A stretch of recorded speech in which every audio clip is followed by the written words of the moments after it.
जरासंध का वध। बाल कृष्ण लीला।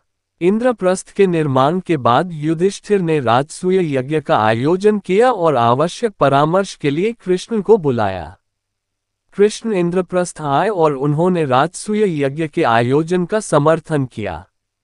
लेकिन उन्होंने युधिष्ठिर से कहा कि पहले अत्याचारी राजाओं और उनकी सत्ता को नष्ट किया जाए, तभी राजसूय यज्ञ का महत्व रहेगा और देश विदेश में प्रसिद्धि होगी।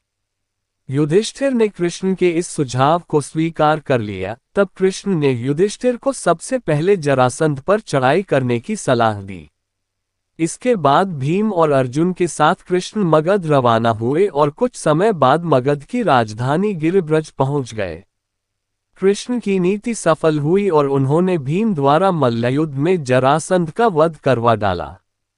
जरासंध की मृत्यु के बाद कृष्ण ने उसके पुत्र सहदेव को मगध का राजा बनाया।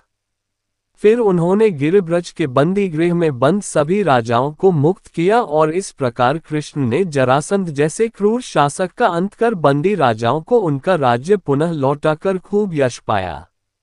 जरासंध के वध के बाद अन्य सभी क्रूर शासक भयभीत हो चले थे। पांडवों ने सभी को झुकने पर विवश कर दिया और इस तरह इंद्रप्रस्थ का राज्य विस्तार हुआ। इसके बाद युधिष्ठिर ने राजसूय यज्ञ का आयोजन किया।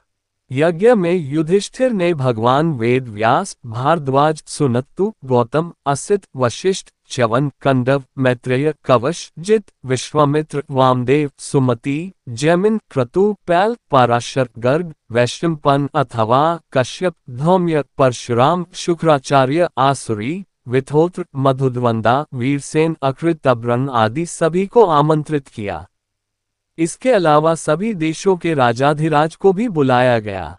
इसी यज्ञ में कृष्ण का शत्रु और जरासंध का मित्र शिशुपाल भी आया हुआ था, जो कृष्ण की पत्नी रुक्मिणी के भाई का मित्र था और जो रुक्मिणी से विवाह करना चाहता था।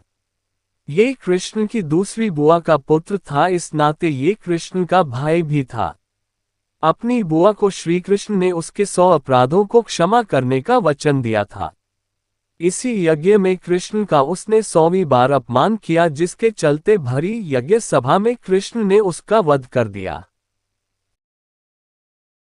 इसी भगवान की वीडियो देखने के लिए सब्सक्राइब करें चैनल को और बेल आइकॉन दबाएं।